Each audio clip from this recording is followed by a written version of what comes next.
Welcome to Busted Knees and Pretty Trees, an easygoing show inspired by sunlight, curiosity, and a presence in the wild. And it's all expertly hosted by some fellows who are anything but experts. What the hell? But we are very aware because the more we explore, the more we find to explore. Not only is this show a vessel for us to explore the outside when we're stuck inside, we ultimately want Busted Knees and Pretty Trees to spark curiosity in you, our listeners, and inspire you to go on your own adventures. Our interest lies in nature, but also in all of the cool stuff you can throw in a hiking pack and carry with you on your travels. We've certainly covered the basics on previous episodes, so take a look at the backlog for our discussions on backpacking and other outdoor gear. We haven't had a gear episode in a while, so let's find a couple trees spaced real nice and have a chat about camp hammocks.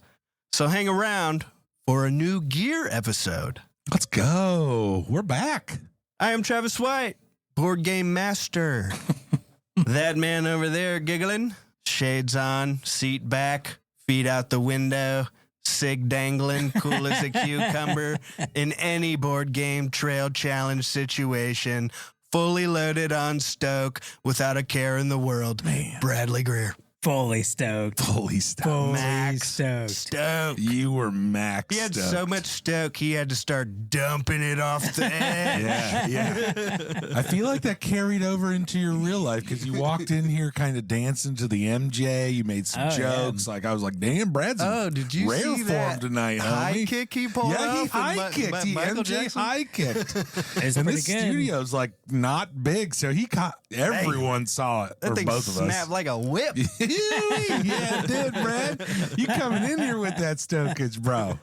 Oh, yeah. And that man there in the driver's seat, unkempt, shabby, sprinkled with forest debris, arrow in his butt, but he's got a twinkle in his eye and stoked to high heaven because he's cruising with the boys back home towards a hot shower. Patty Richardson.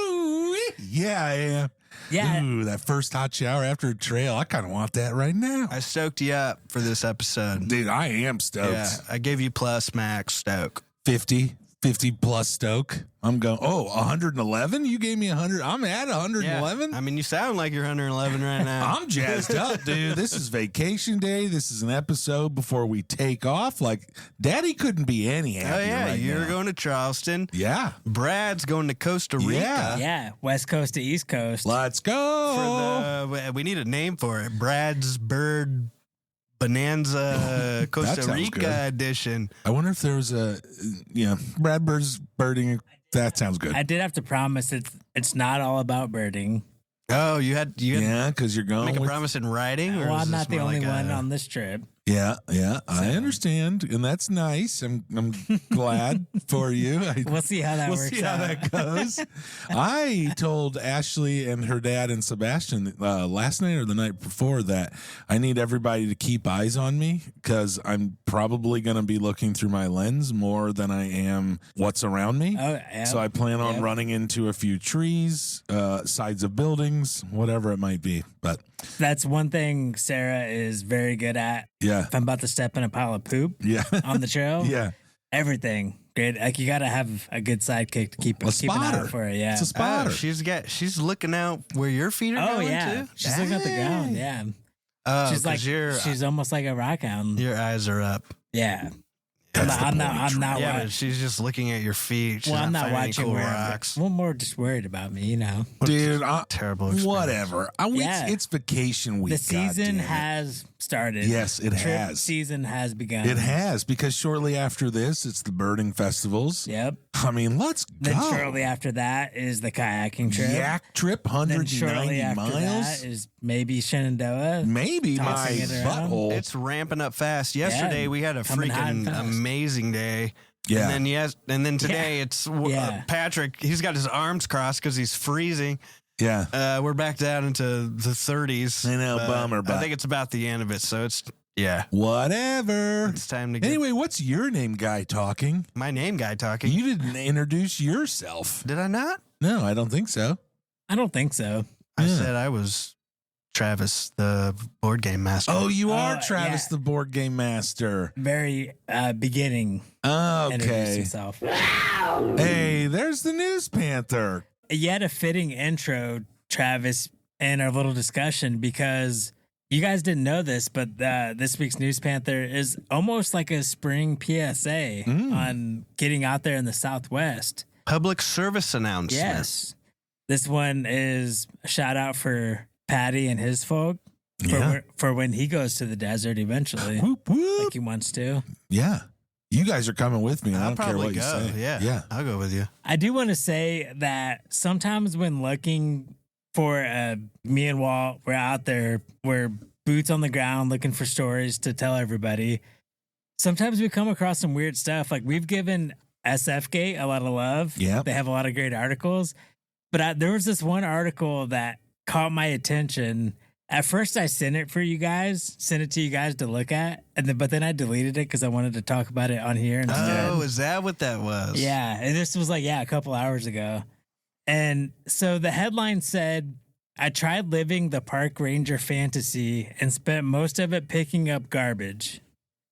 So that was like the headline. So I thought, Interesting. that could be a good story to talk about Yeah. and to learn about. And so I get into it, I start reading it. Like we kind of read through most of it. And it turns out it was somebody that played a video game of becoming a park ranger. And like the game kept cooked out when they got trash to go pick up. Oh. But that was, why the hell is there an article about that on Was it a SF? good article? No, it was dumb. Oh, Well, I mean, if their publication is like outdoor related stuff, it would be fun to do an article about what'd you say it was, a park ranger simulator? Yeah, it was. That's you caught exactly the what B it side of that magazine or whatever, dude, for sure. It was just, I thought I was reading an article about, Rookie reporter, they'd Yeah. because it was like you had to, like that was the title that I read, but then there was a subtitle that was like, I tried out a new National Park Ranger game.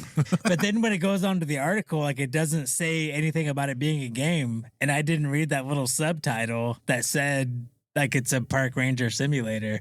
So the article's written as if they were an actual park ranger. Like it walks through like the storyline that they hit. They or were picking whatever. up trash It the was whole so time. yeah. So anyway, so I was just saying, confused. like it was just a weird experience. I mean, you know yeah, what? so was I, Pat. You Right. and Walt are digging through the trenches, dude. That's probably not too far from the truth.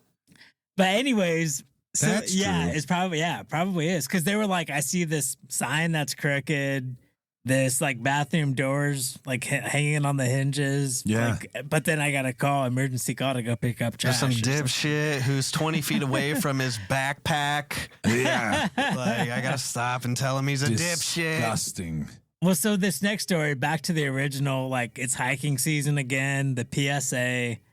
We're going to mainly focus on the Southwest and desert hiking. And this was an interesting title of an article. And I'm going to ask you guys a question about it. How many deaths in the U.S. can be attributed to a cactus in the USA? Ooh. How many nice. official deaths by cactus? In has the there been? U.S. In the U.S. 0 to 20. We'll even say the contiguous U.S. How many deaths? I'll Patrick? go 200. Does 0 that to include 200. Alaska? 0 to 200. No, no, yeah. That's not contiguous. I don't think Alaska probably has any cactuses. I don't know, I know. but I guessed. But I could see Hawaii having Snow some. cactus? Ooh, Hawaii. Snow cactus. Well, are you going to Okay. guess? Oh, okay. Yeah. I am gonna guess. 37. Give me an actual number, Patty. I feel like because it's a news story and because it's a PSA, it's got to be like somewhere up there. So I'm going to go 137. The only death recorded in the United States is in 1982. 82. I was Patrick was 3 years old. yeah. Nuh-uh. Wait a second here. You guys are older than me. Although that's probably true. I probably definitely got facial hair before Brad. That is for sure.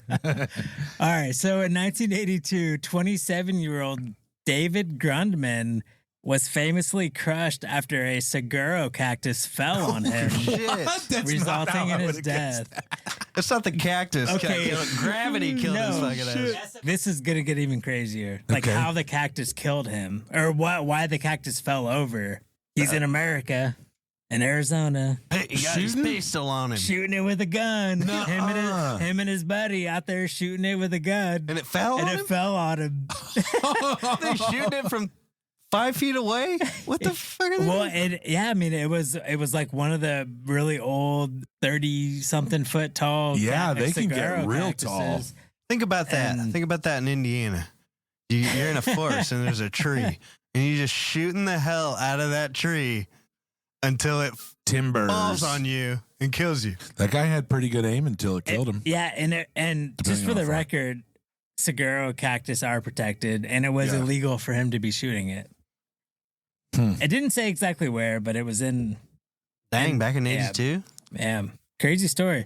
So this whole article is about, because getting hit by a cactus is pretty frequent when you're out in the desert. I'm guessing. I don't know. I haven't That's experienced it frequent? myself. I feel like the way you said Getting hit by a cactus. No, I'm sorry. It's not the right way to say that. Maybe brushing up against or like getting injured by a cactus. Not a saguaro Getting falling on you. sideswiped by a cactus. But there are a lot of injuries every year due to cactus. They're like stabbing. I bet. Yeah. Puncture wounds. The reason it happens the most is just straight up slipping and falling off a trail. And sometimes like you slip and fall off the trail and you're full on stuck in a cactus, like planted into a cactus, and you can't move. You can't get up. Oh, it's like that does happen. The cacti that are spread across like the ground. They're more ground covered than they grow out instead of up. Yeah. Dude, I have a few cactuses and cacti. Yeah. And I've accidentally like one of them kind of fell over and it just instinctively tried grabbing it with my hand. Oh my God. Because those little thingers just don't come. Do they have like go ahead. Well, in this article, they talk about, we'll get into like how to treat that. Cool. Like when you get pricked by a cactus. Well, and Travis said they were kind of like the bushes kind of spread out. Like the most famous are saguaro, prickly pear, and cholla. And cholla is the one that's like nickname is the jumping cactus because it's so easy to pick up some of it, like on your clothes, on your legs. Like you barely brush it, and the cholo cactus like comes off under your leg. Whoa! And I think the prickly pear. And I think the prickly pear is one that's almost kind of bushy. Like I could be. I didn't look up photos of the prickly pear. Does that have fruit?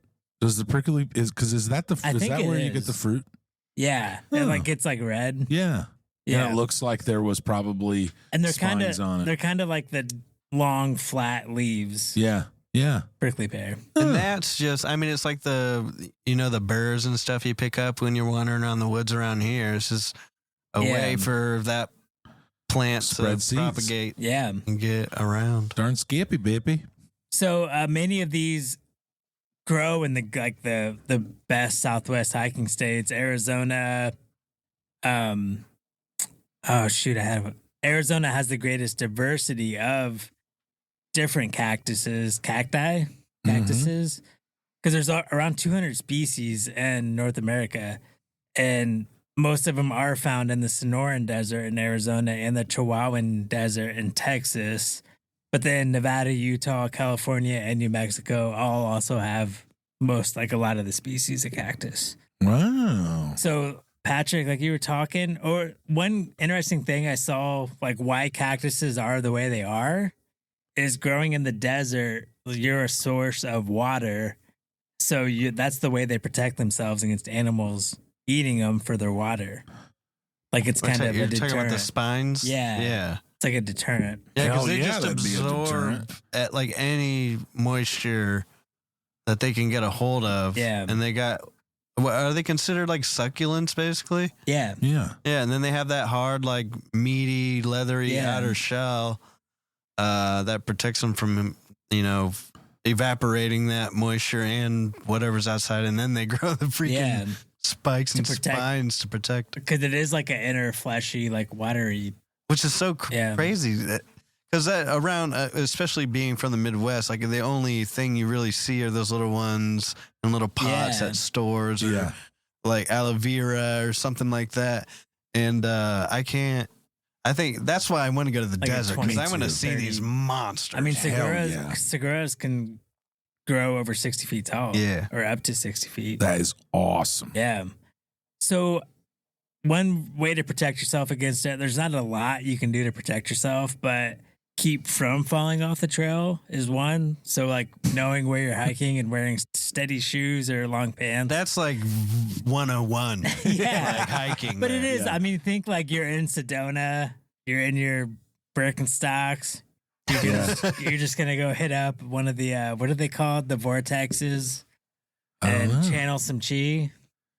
Jeez. Yeah. You've never been to Sedona? It's No. a pretty hippie place. Is it? Yeah, Oh. it's awesome. Oh. It's cool. Yeah, you're Because just there's like they call them they're like vortexes or something, but they're spots where energy like coalesces and like congregates, so you like raises your aura. And Ooh, your- I love And it's that. in there in Sedona. yeah, they're all like you can find them on a map. There's like certain spots you go to. I love that. It is, even if it's fake, you feel good when you're hanging out there. Sweet. Yeah. 'Cause Yeah. it's usually like an Placebo amazing effect, view. dude. Yeah. Hey, any positive Yeah. vibes we can Yeah. pick up, we're in. But it's a very interesting place. If Neat. you I ever didn't wanna know go, that yeah. at all. It's super cool.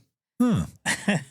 We'll have to consider that, Patrick, on our desert trip. Done. Yeah, that could be because there is a ton of hikes like out of because you're halfway between Phoenix and the Grand Canyon. Yeah. Like you're in that weird kind of middle area.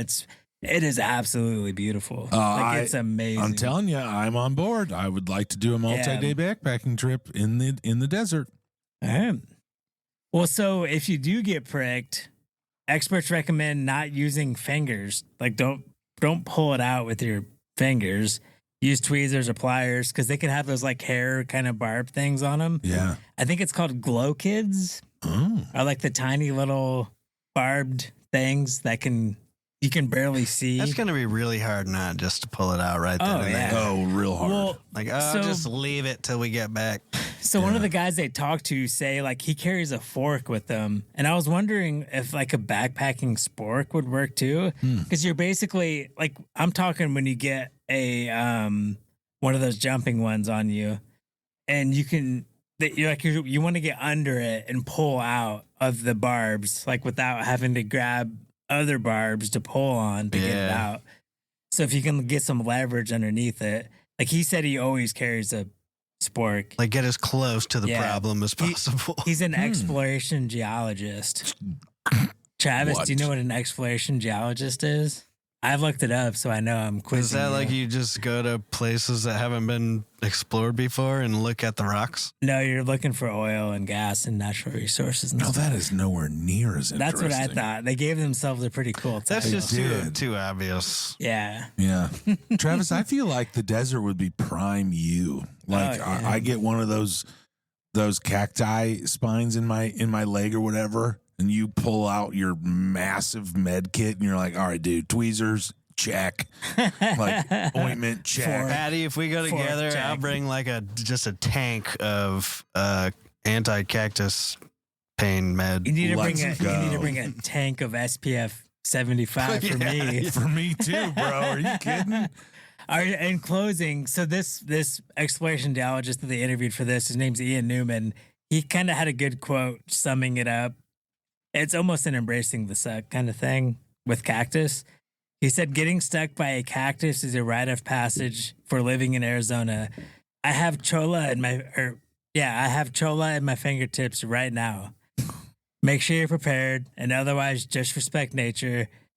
cactus issues aren't a big thing unless you really fall and hurt yourself. We get by with just shorts and running shoes most of the time. So this year's just kind of like, don't be an idiot. Like, you're gonna get stuck sometime. Yeah. You just That's get what used to I it. always go. Like, that's my baseline thing about going outside. Yeah. Don't be an idiot. Yeah. He's like, sometimes you fall and hurt yourself, but Sometimes you'll It's get gonna hurt. happen. You get back up, No rub big dirt deal. on it, Yeah. and roll out. Yeah. There's kind of, before you do something here, there's kind of like a part of me that now wants to be at least get spined one time by a cacti or cactus. We could do that. Well, I don't want to do it. I just want to like add. you want that.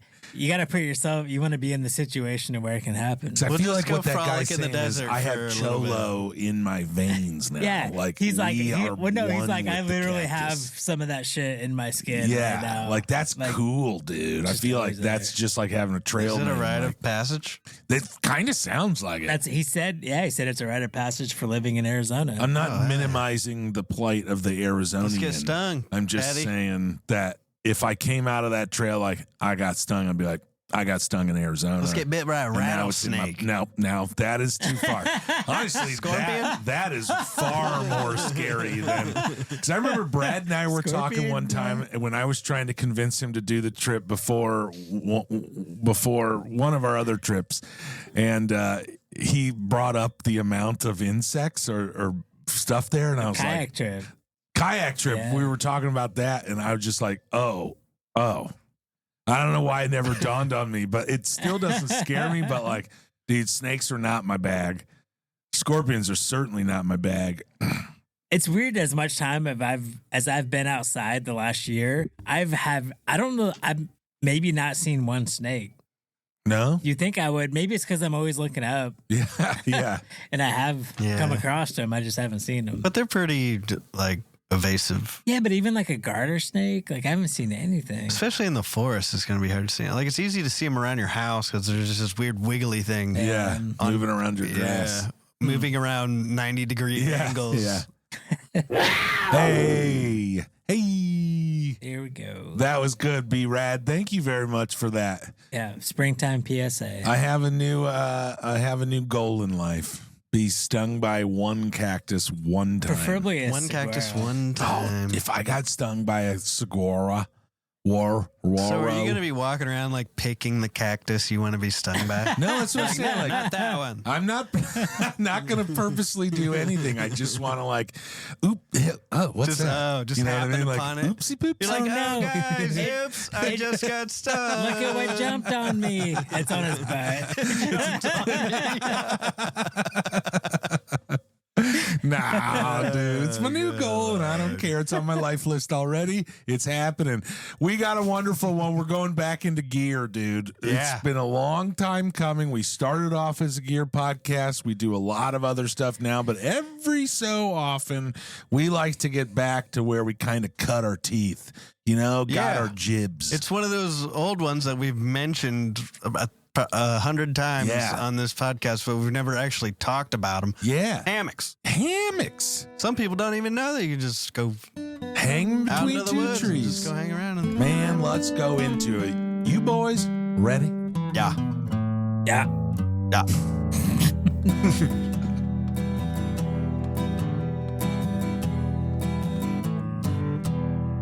All right, jabronis, we've got a gear episode, and it's been a while, and it's about a subject that we've mentioned many times Yeah. over the podcast, and it's something that I've been interested in. I've never used before on the trail. Brad, I believe, dabbled. Patrick, you're the king of Wow. hammocks. Oh, here. I've dabbled, Travis. Yeah, you've dabbled.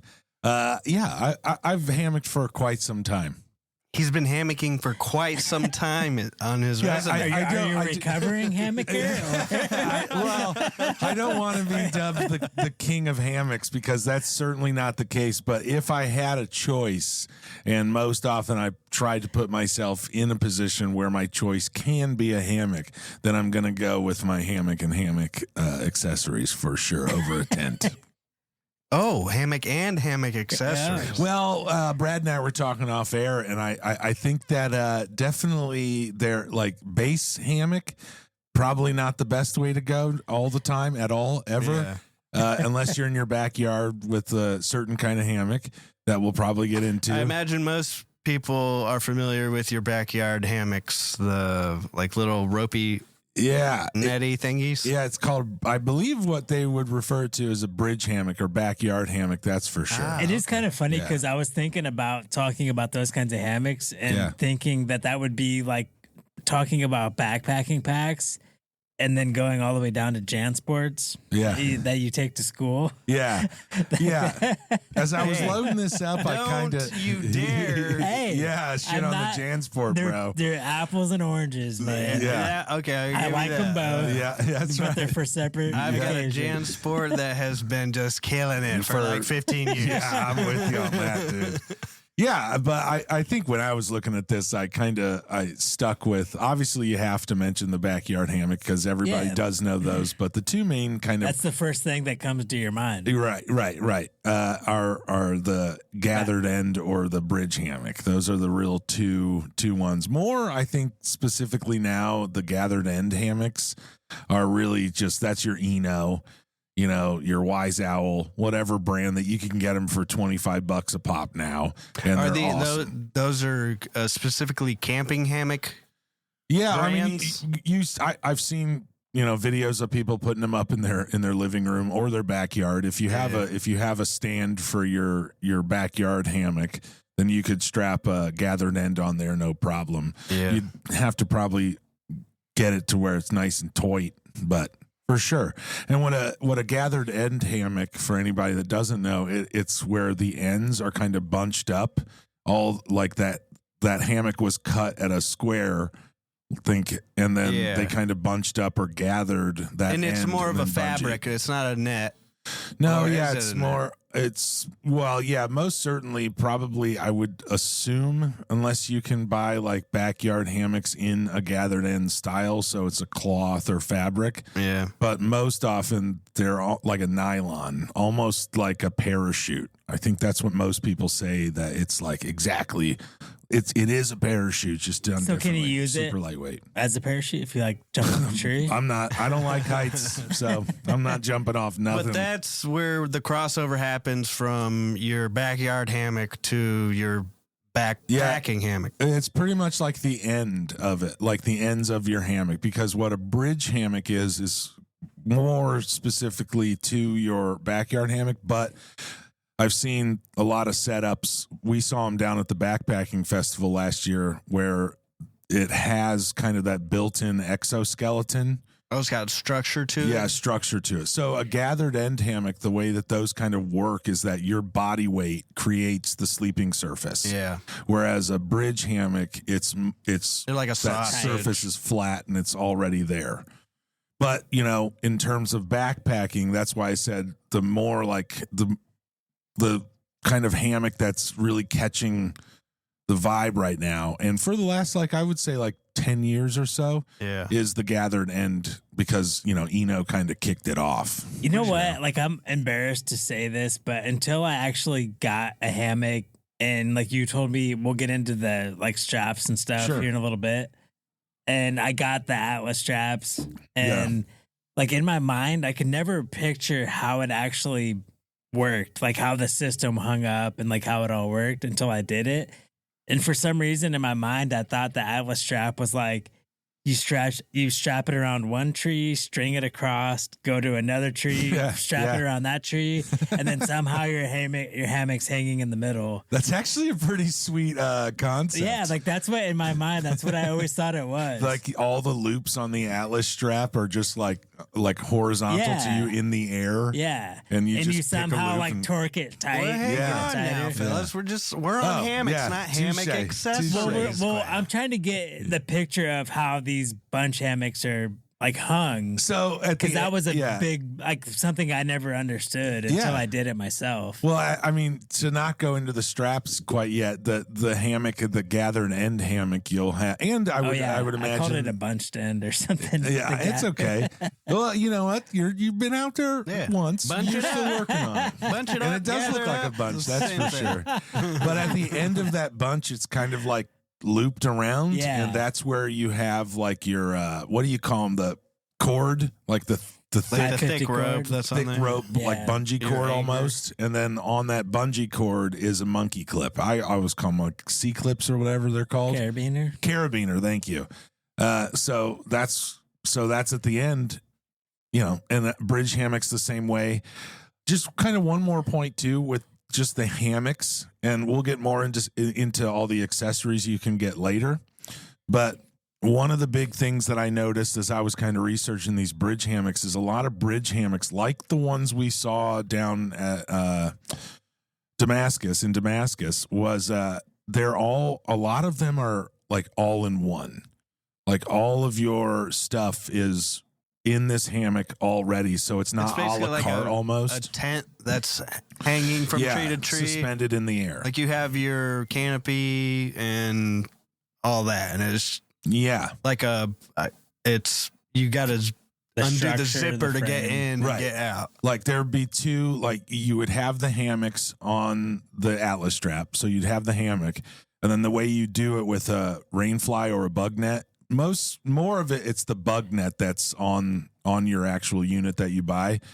But then what you'll do is you'll run another cord with carabiners at each end, and those will tie into your Atlas straps. So now you've got a canopy, a rainfly. Yeah. That's what isn't the War Bonnet brand known more for that? Like the full setup. Yep. Incorporated. That's right. Like there's a few brands that do that, and people love that. I think especially that's tenters. Yeah, that's what I would rather have. But I gotta say that, for me, especially backpacking,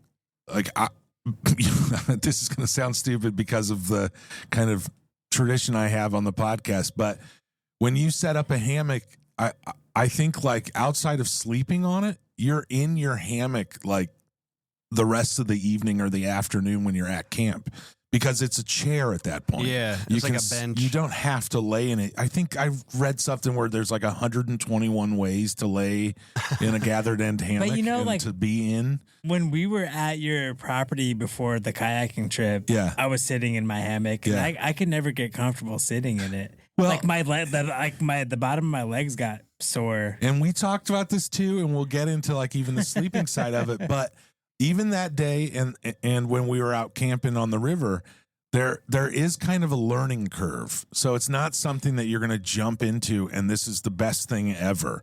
There is a technique and a way that you sleep in a hammock and use a hammock, so that over time you just be now I could hop into a hammock. It's second nature.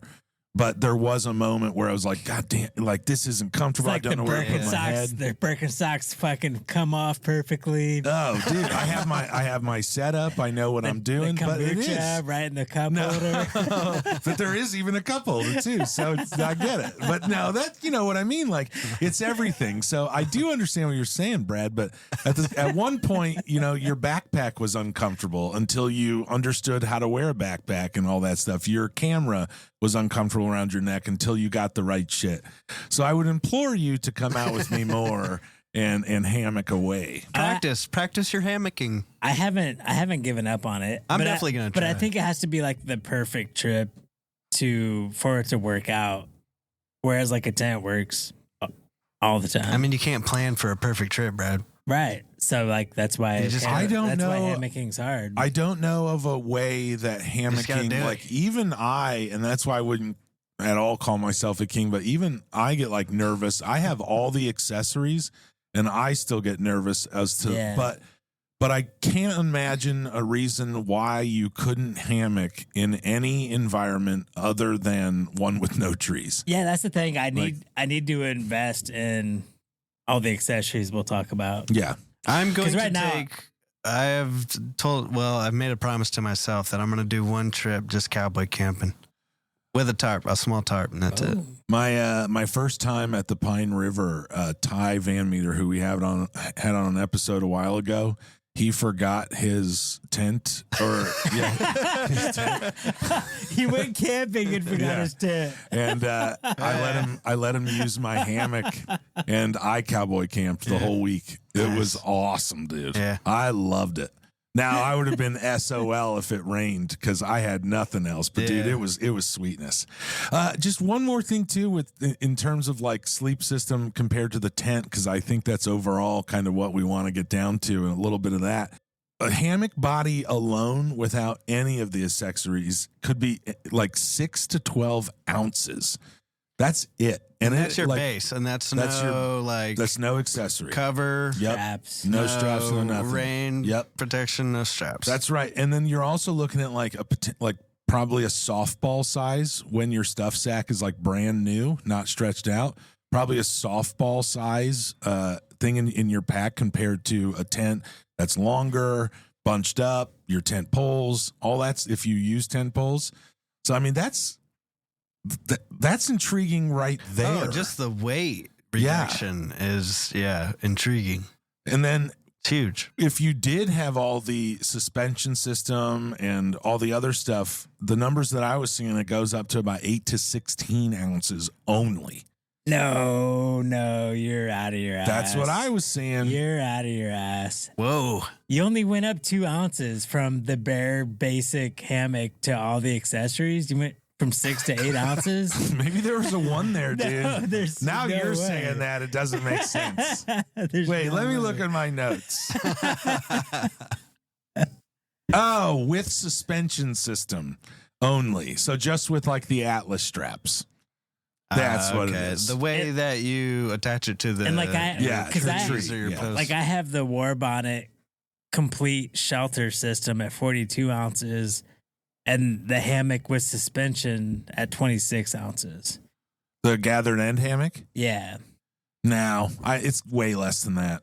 Dang, Guaranteed. Brad. We're all way just back. ripping out a bunch of science facts. Don't say we're all. Well, I Brad and I are competing here. You guys are doing drive-by hammock science right now. I mean, this is off Gear Lab. I do respect Gear Lab, no doubt about that, skis. I refer to them quite often. I mean, those Atlas straps are heavy. I mean, they're not heavy, but they're thick. They're Like thick boys. They're dense. Yeah. Hey, let's mean- get into some of that then. Yeah. Because we keep alluding to the Atlas straps. Can you explain a little bit like what Atlas straps Yeah. are? So like they are super, super handy. Like something like hanging a hammock, it can be intimidating. And before, like I didn't know how they actually worked. And so I was intimidated to hang mine up the first time. But I think I had a double nest. an Eno double nest Yep. and Atlas straps. And like I had the first strap tied on and on the hammock before Patty came over and was like, "Hey, do you need help? Like, you want me to show you?" Yeah. Like I was already like halfway there just on my own. Yeah. So the strap itself, Travis said, like I would say like every 6 inches or like 12 inches or something along it, like the fabric has a piece of nylon that loops up and like sewn on both sides, and it loops up and comes back down Yep. and makes a big loop.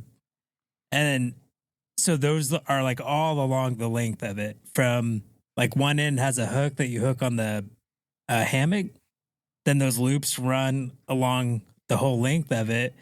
And then you wrap the other end around a tree and hook it through one of those loops. So like the tighter you want it, the closer your trees are together. Like you just go way up on those loops and hook it around. Just move it up 6 Like inches. it's super 6 inches. easy. It's And then you super can easy. also grab your hammock and move that up the loops. Like once you're like fine tuning your tension on it, like you're going back and forth on both sides, like pulling the hammock up to the next loop, to the next loop. Yeah. So these are something that you buy separate to Yeah. make hammock hanging a lot easier. Oh yeah. Yeah. Because the old technique, and people still use it, and they make a lot of like good rope systems for it. But it would have been like a rope system where the Atlas strap just kind of changed the game. And there's tons of companies outside of Eno, but Yeah. I think they're most often called, like, that is the name for Yeah. that style of strap. They've It's an hit Atlas strap. they hit the the market with it first. And Oh, they it's just so well. What's Eno stand for? Eagle Nest Outfitters. It is really cool, like just the ease of it and the efficiency of it. But Yeah. the other side of it is how it protects the tree, and that was, I okay. guess, like the main premise of it. Where Yeah. because Yeah, a rope is this. I was just thinking. I don't know if I explained it around the tree part right. Yeah. Don't you like double wrap it around the tree? Well, like if there's 2 trees and it's a thinner tree, then I mean this Atlas strap is probably 40 feet long. You know, or, Yeah, I like, don't know, I mean, they're 20 pre- feet they're long, pretty something like long, that. Something yeah. like 40 that. is huge. Yeah, 20 feet long. does- Let's say I have Can a you set. imagine I'll that show in you your a pack? set. But so then you just kind of wrap that around the tree, and then on one end it has one loop on the very end, and then all the way down the length of the other side of the rope, it's those ones Brad was kind of explaining. That's right. So as you loop that around the tree, if it's a super skinny tree, then you kind of just loop it a couple times to get it tighter. Yeah. You know what I mean? And then you can adjust your hammock all the way up and down it to make it a chair. So you can make sure you have the big V in your hammock. So now you're sitting right off the ground. And then when you go to bed, you tighten that up and you got a nice sleeping surface. and then Are all we going along, to talk about proper hammock hanging technique later?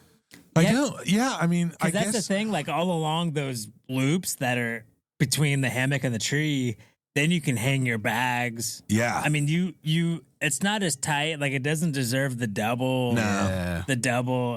What's it called? Hang ten. loose? Yeah. Like it's not a perfect clothing line because it sags quite a bit. But you can hang stuff all along those loops, like your pack, Yep. your whatever. That's what I all do. of your All stuff. my stuff when I go to bed is off the ground Yeah. at that point in a Just hammock. put that all your burden on that poor tree, huh? Yeah. Well, yeah. Let's get back to that. So that was, I guess, after doing a little understanding, that's actually kind of where it started. It wasn't so much of an easy, efficient suspension system, but the idea was these little ropes are not so little, but they're just Like digging round round ropes, are just digging into the tree with that weight on it. Yeah. Whereas these hammock straps are like an inch and a half, maybe wide. And so it's more surface, so less tension on that tree. And It's almost like a toe strap. yeah, I'll give, yes. Yeah. Yeah, for sure. So it's also better for the tree that you're actually hanging on, less abrasive. Yeah, it's like when you're tying a tourniquet. Yeah. You don't want to use like a wire.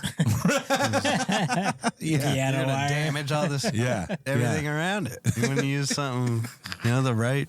Just to keep it like baseline still with just the hammocks and whether or not to choose to take a hammock. Like if you're already in the boat where you're not sleeping well in a tent, you want a different kind of experience when you're out there underneath the stars on some nights without anything around you. There is, just a lot of benefits to you're suspended off the ground. So if you have bad back or you're tired, to be able to be off fart the a lot. ground and and that little breeze too. Any hammocker will tell you that any breeze out there just kind of sways you back and forth. Oh, So you all night long are being rocked Like back an old and baby. forth, And back that was and forth. my one and only bad experience with hammocks. The one experience I've ever had that was bad was it was like windy. We were on a reservoir kind of place, Yep. and it was windy all day, like when we were kayaking. And then it was a little island in the middle of this reservoir in Michigan, and that was the one night. Like I brought my hammock, and I was like, one of these nights I'm gonna pull it out and use it. This night's windy. It's on an island, so Yeah. mosquitoes probably aren't gonna be that bad. And there were no mosquitoes around. But as soon as the sun dropped, the wind just died, and mosquitoes were out like crazy. So all you can hear in the hammock was the sound of mosquitoes in your ear, basically, and then you'd get bit through the bottom of the hammock. Yeah. Dude, I just heard them pinging off my hammock. Dude, it was crazy. bong, bing. You'd hear them like you poking. can hear them over your friends' DVD.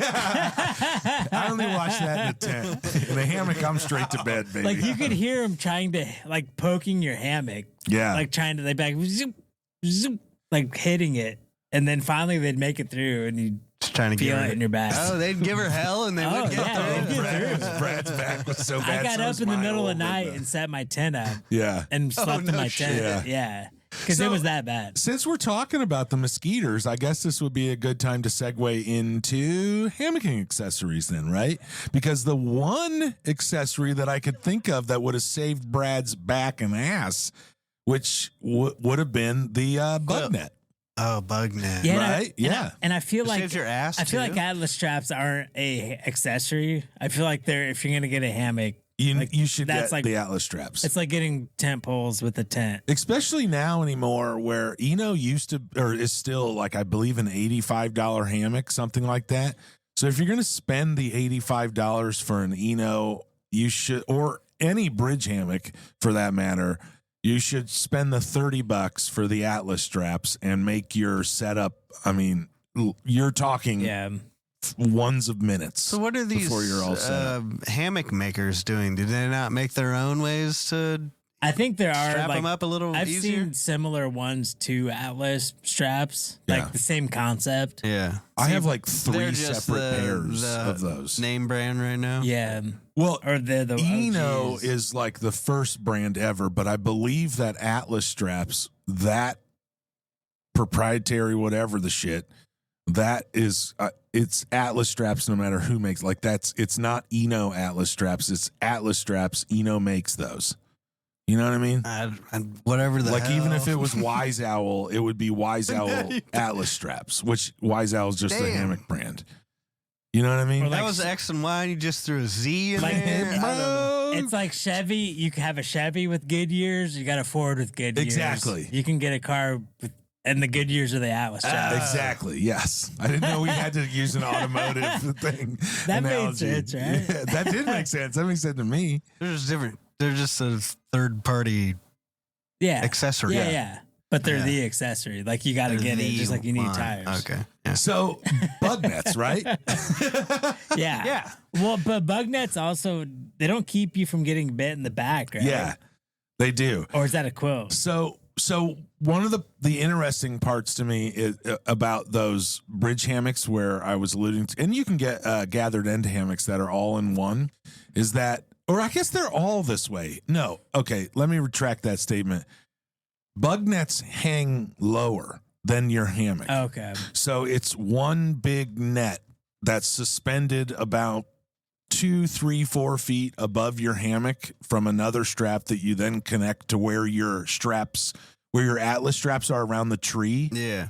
Those straps go there because your hammock then bows, giving you that, you know what I'm Yeah. saying? Just by nature of the setup. And then that bug net will just hang down below your hammock. So And you have it's full open on coverage. the bottom. No, it's like a door you climb into. Oh, it surrounds your entire hammock? Yeah, that's what I'm saying. So it is works the- perfect. The bottom's open, but it hangs all the way down to the floor. No, when you use a bug net, like the ends are open. So you it's like you a put tube. It's a tube. So then you put your hammock through it, and then you Okay. suspend it, and Now now I it's see. hanging below your. So you have to do full that coverage. before you hang it. You put the Yeah. tube over it. Okay. Yeah. Like a little bug condom. That's why. That's why to me it's not. I mean, Brad doesn't like to sit in his yet, but when you're sitting in your hammock and Need you more have practice? that bug net, it's just like it's. Especially when you're getting the deep V or the U on your hammock, so you're sitting down in it. That bug net's really weird, and to be able to have to every time you're in your hammock to unzip the thing, get in there. So that's why I'm a la carte to But me it is could just also, better. but it could also be really nice if it's super buggy. Yeah, you but wanna if it's sit in your super, hammock. if it's super buggy, then you use the a la carte bug net that you buy for $20, and you put your bug net on, Yeah, I as see what you're opposed to saying. when it's not super and buggy. it probably and you weighs nothing, the bug net. Yeah, I don't know. Gear Lab might. 0.02 ounces. Yeah, that's I for think. sure. Oof. But Oof. super duper beneficial. I used mine down. Only one time I've used my bug net like on a trip, and it was down in Chattahoochee, Tennessee. Way down yonder. Big South Fork, in the Tennessee. Chattahoochee. I was on the Chattahoochee River, Big South Fork, Tennessee. We were doing a backpacking trip, and I used it there. And those dudes slept in a hammock. They woke up bit like a mother trucker. I woke up, no bites. You son of a bitch. Take that to the bank, homie, bro. You know what I mean? Suckers. Hallelujah. So you guys get the full gist of the accessory or of the bug net at least then? Yeah, the bug net. And then what's next? The tarp, the rainfly? Or You go rainfly for sure. tell me a little bit about that, Patrick. For $5.99 a month, we can get you into a rainfly. How good is it? I won't give name brands and I won't give reviews. I'm not a reviewer. I don't want to be a reviewer. You can't make me review. Well, you sure are sucking Atlas straps, dude. Yeah, right. Yeah, but Atlas Strap is not a brand. That's what I'm saying. I got uncomfortable. No, yeah, it is. Atlas Strap is the name of the strap. So you're still not getting it. No, it's a name The style brand. of the strap? No, Atlas Strap. Like if I bought Wise Owl product, it's my understanding. I could be wrong, but it's my understanding that Wise Owl would also make Atlas straps. Oh. And then Eno makes Atlas straps. Yeah. We see what I'm just saying? talked for 45 I'm trying to minutes. explain it. Jesus Christ.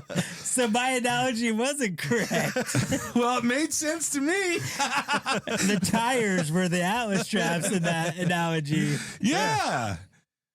Now Oh, you guys get it. So Jesus. Atlas straps is the design of the straps. Okay. Now we're Okay, good there. that's It's the the style. design of it. It's the style of the strap. There you go. So It's like Yes. the boxers. Multiple companies make I guess I don't know Atlas style anymore. straps. Yeah. Okay. Yes. I'm Yes. glad- That's why I I'm found glad it it- so intriguing that An hour hammock in. companies weren't making their own damn straps to hang their hammocks. Well, it's easily. like anything, dude. Until somebody comes up with the evolution, it's been roped the whole time. I'm glad that an hour in we finally put Jeez, this You to know, that was bed. a I tell you journey. what, rope is a technology that's really held on for a long time. Yeah. Fuck yeah. Yeah, I just bought a new book on at half price books. That came about with tying the rope, knots. dude. Yeah. It came with a rope. And it said how to tie a noose. No, I'm just joking. It was the anarchist cookbook. yeah.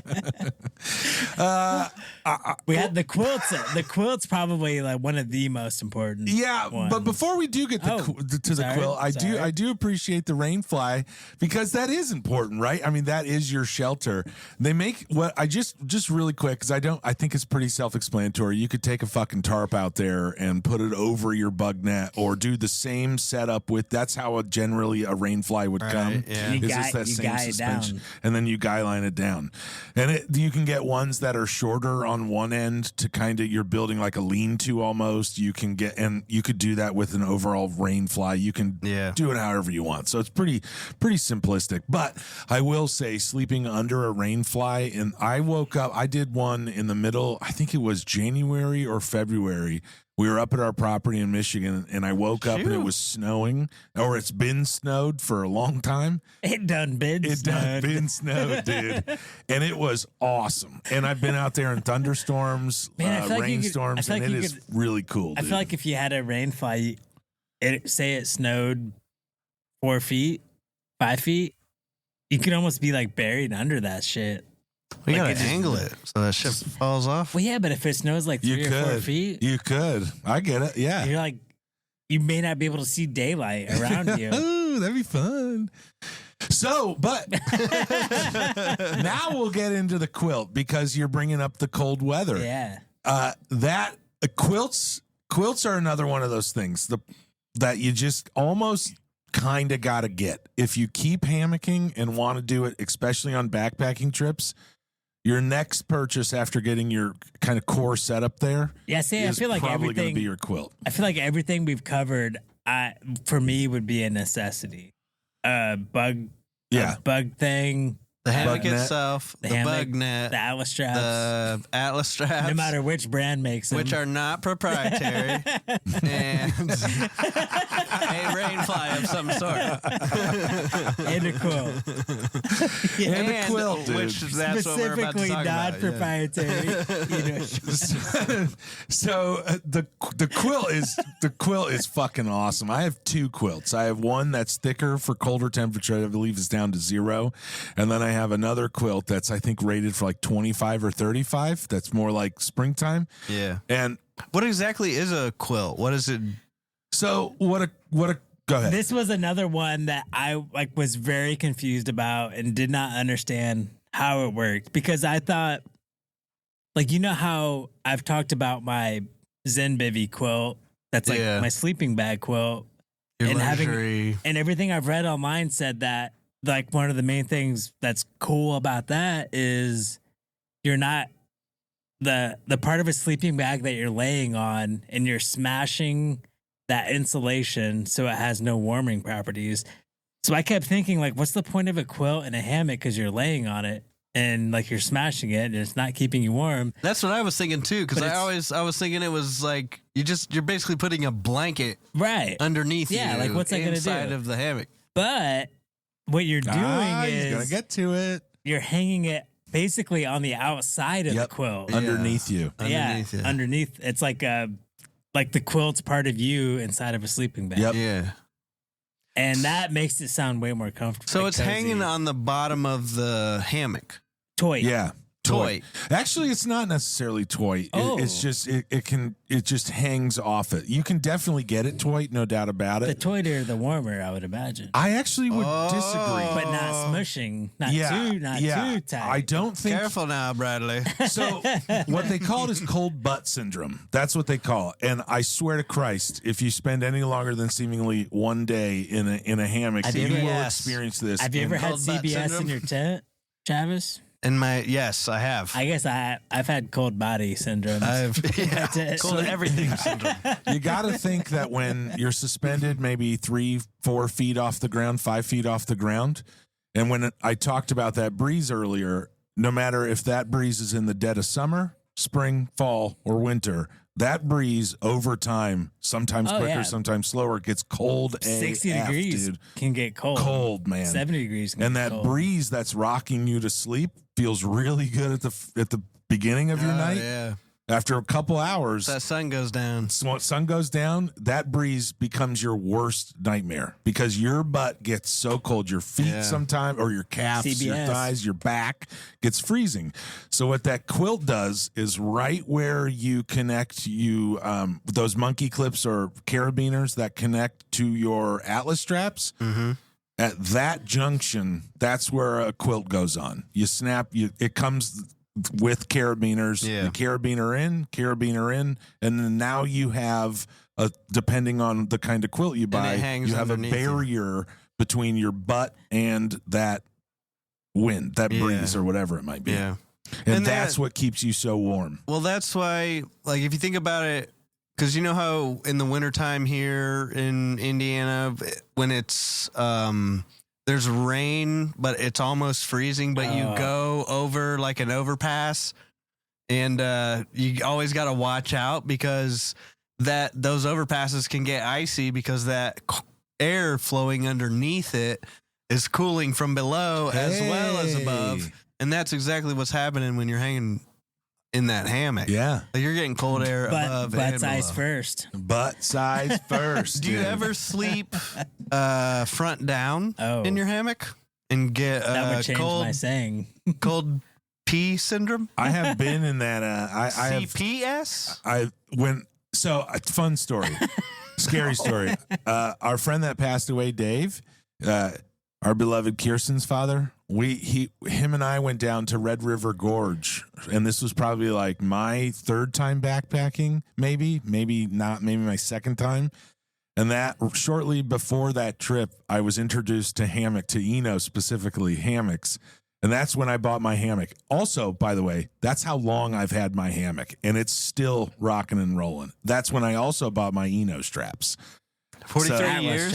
It wasn't 43 years ago, dickhead. You guys are older than me. You shitheads. But so I went down there, dude, and I had no accessories. I did not have a quilt. I had nothing. We were at the bottom of the gorge. It got so farting cold in that hammock. I mean, it is potentially deadly being in a hammock with nothing, right?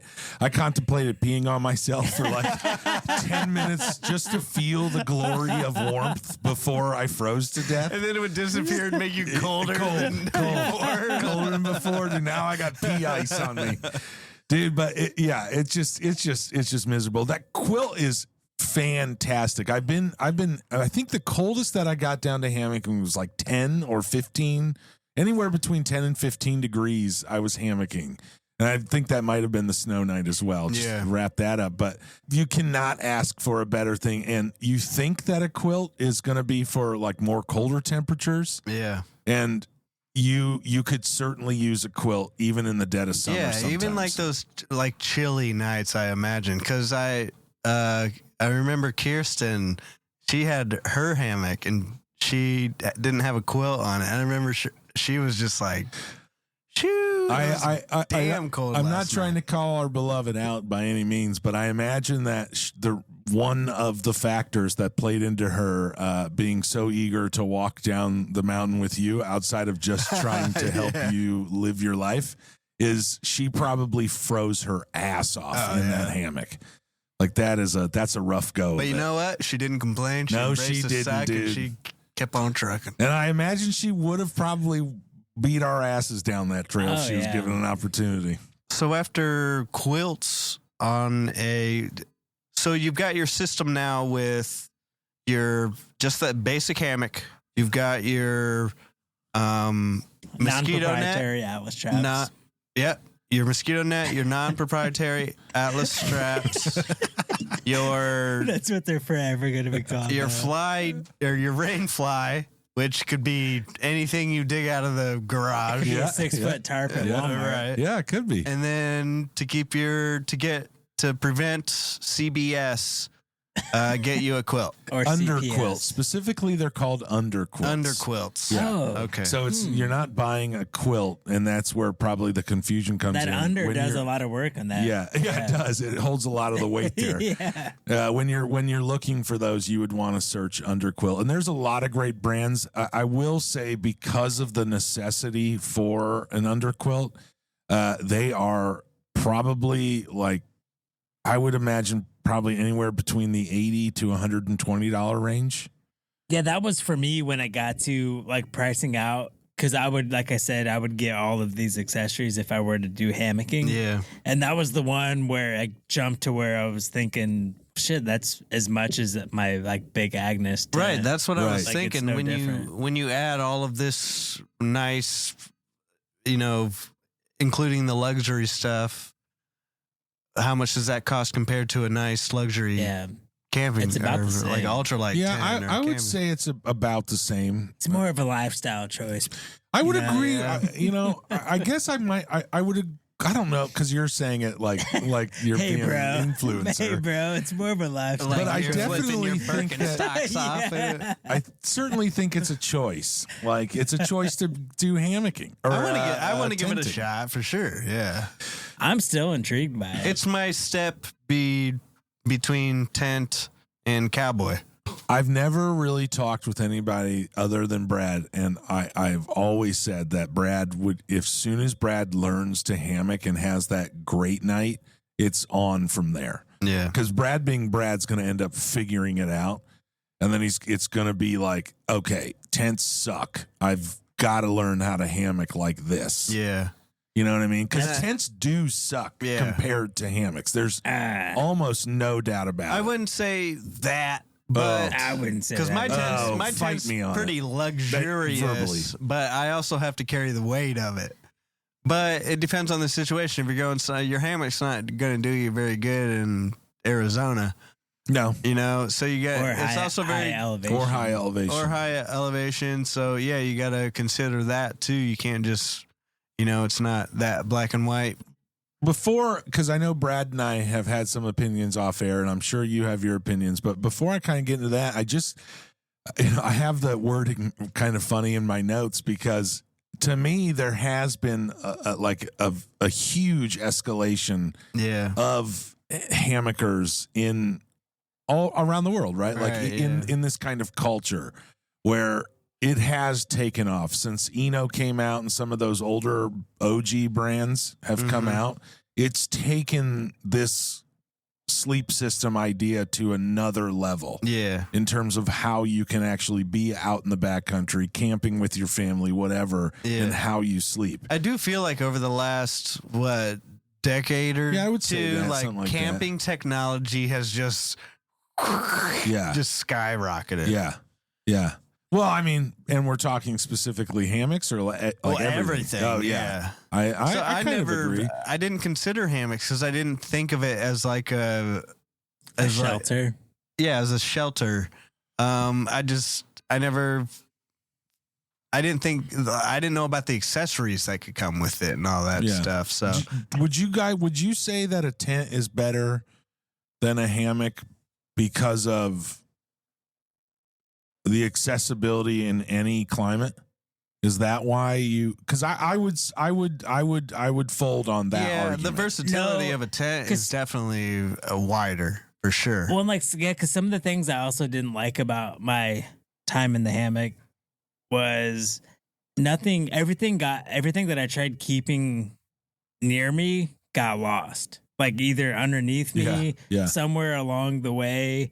Yeah. And the pouch was hard to get to, which I imagine that gets easier to figure out. I can only imagine like how pissed off I would get in the middle of the night trying to find my chew tin that fucking rolled around somewhere. Or even like a water bottle or like something simple like my chapstick. So I believe if you ever went down this route of needing to have those things, I believe that there's kind of like an outlier accessory that's going around or has been going around. I have never really looked in because I don't have that sort of problem. Most everything that I have goes into that where your actual hammock pulls out of. It's and I think that was even like bag. That kept dumping on me too. Like when I would get in and out.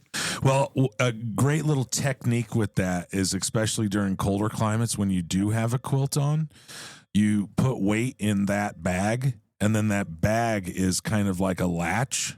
Yeah. So you can toss that bag over to the other side of you, depending on which side you want it or that bag's on.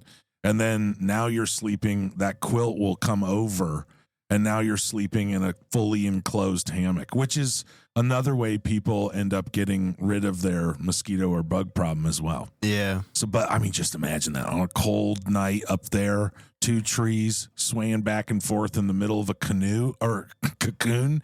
Like, come on, dude. Yeah, I think I'd be fine. I can adapt to sleeping anywhere, anyhow. But yeah, that's one way that I want to try because tent sleeping is kind of honestly getting boring to me.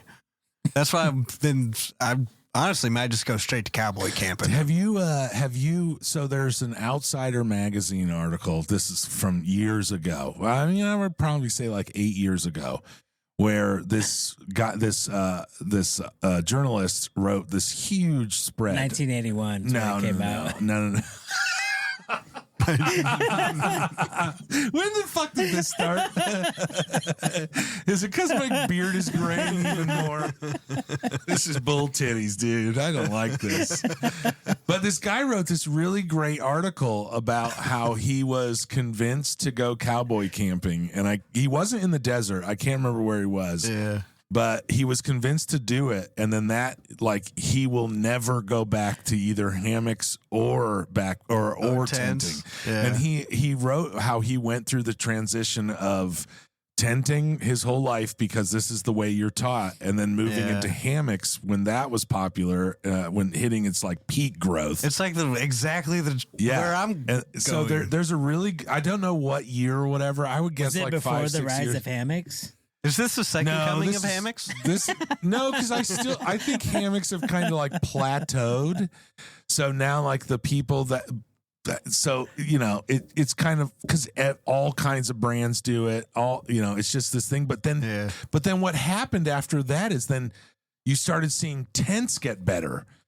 So there's a lot of people argue about the idea that hammocks push tents to go in another direction, and now you see the ultralight tents, the trekking pole tents, Brad and those and I things were to talking. compete. We were making jokes earlier about the behind the scenes battle between tent technology and hammock technology. That some people, there's some articles about that I've read throughout the years. It makes sense. that they just keep going because Was that written by? Were those written by big capitalists? from what article? from the hammocking industry. Yeah. Is this whole episode just hammock propaganda? Yeah, I'm getting paid. You guys will get a cut later. Oh, okay, we're cool then. Hammocks are great. Capitalist is the best. They've given us the best hammocks. Capitalism I love rocks. the best hits. If you don't have a hammock, you're a loser. What other? You're not an outdoorsman. I'm curious because at the end of this, I think our listeners would probably be just like, "What? Okay, then what direction to go?" And I still want to understand. I want to know which argument you have for hammocks that I can't defend in just the simple statement of give yourself 3 times of being in a hammock, and then you'll get better. Give yourself 2 more accessories, and then you'll have it locked in. Where's my Yeah. 2 water bottles gonna go though? In the middle of the night. Oh, so that's what I was What do you going to have- say. Is do there? we need 2 water bottles at night? So there's some Stay people. hydrated, bro. So on the How many ends of times do you get up those, to piss? Well, it's your backup water bottle for your breakfast in the morning. Yeah, Brad's just being a probably just leave it naysayer. on the ground. No, But you're not the only one to think of this because I do believe that there's an accessory right now where, because what you end up having when you're in like a single nest, sometimes a double nest, but most often the double nest kind of rolls over you because it's wide. So it's, much, it's, yeah. it's double the wide, which is always recommended. Like I do not recommend a single nest to anybody that doesn't like sleeping like a vampire. Can you explain know? that to me? The nesting. just wider. 2 Yeah, it's just person, 1 wider. person. Yep, exactly. How do 2 one people PCP. sleep in? I don't think you one- actually can. No. You can. Ashley and I'm I- sure you can. Ashley and I have laid in my because it's you. Like I said, there's 121 ways that people have laid in hammocks or I used bet there's a that many hammock. I could Who's lay the in my guy tent. that counted all these ways?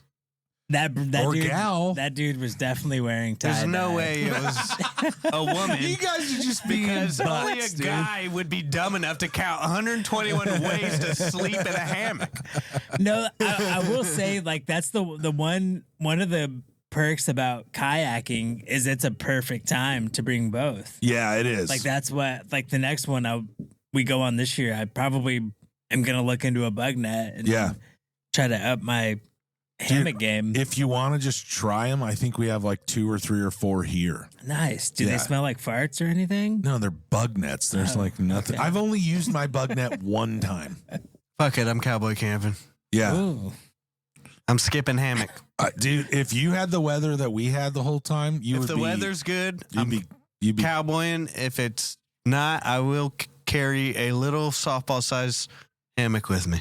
Well, that's not gonna help That's if not the going to help weather you from the weather at all. That's just going to put Well, you closer to the weather. I said I was going to bring a tarp. Okay, Oh, there okay. you go. That's Okay. essential. You have to bring. What other? What That's else? not cowboy That's camping, shelter. though. That's essential. So I keep trying to get to it and I keep forgetting. But do you know? So they make these little. The hammock kind of comes up, right? You're laying down there. So I've seen different products where people are trying to use that space for more hanging. Divide your gear and that stuff and have it right next to you. So I believe there are companies that are doing something about that. But then if people wanted to if we're more into DIYing than I am, I see a lot of people taking those and kind of riveting holes every 12 inches down the ends of their hammocks. And then they can just carabiner right onto those anything that they have inside their hammock or want to hang outside of their hammock as well. So I don't know. Yeah, there's definitely like you're going to lose some luxuries that a tent offers, but you're going to gain, What are luxuries that a tent doesn't offer. What are you gaining? well, you can get a lower weight, but packability. I don't know if it's that much lower weight. Yeah. Packability is way better than your Packability for fucking- sure. I don't know. Once you add the quilt and the rainfly and the bug net, I don't know that it is. Well, it better. depends on your situation. That's that. I would agree with. It pains me to say this, but I would agree with Brad more on that. Where I think in terms of packability or weight, I think you would end up seeing with all the accessories included, you would see probably the same, if not more, on the hammock and all the accessories. I'm talking rainfly, bug net, straps, Yeah. hammock, all that stuff. But Proprietary but Atlas once straps. again, I never take my bug net. I'm only pulling I'm going to take a rainfly if the weather looks absolutely miserable. And the weight, I don't know. I just think that you'd probably be like equal on that. I could see it being a push. If you have Yeah. a quilt, do you necessarily need a bug net?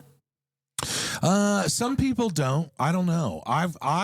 If I knew that if we were going to Isle Royale and I know the mosquitoes are terrible, I'm not fucking with it whatsoever. But I know people that use their quilt as a barrier. Yeah, like I feel like the bulk of my bites were like my back was like tore up from it was. laying on my back in the hammock. Brad had an overall rough trip. But my front, like I didn't get bit on the front. It was just my back. Yeah. Right. Yeah. Like through my shirt, through the hammock. Yeah. I feel like we choose very good times to take our trips. Yeah. So it's usually in late. Oh, it's very thoughtful. Late fall. You think that out very much. Late fall, early spring. So there's no,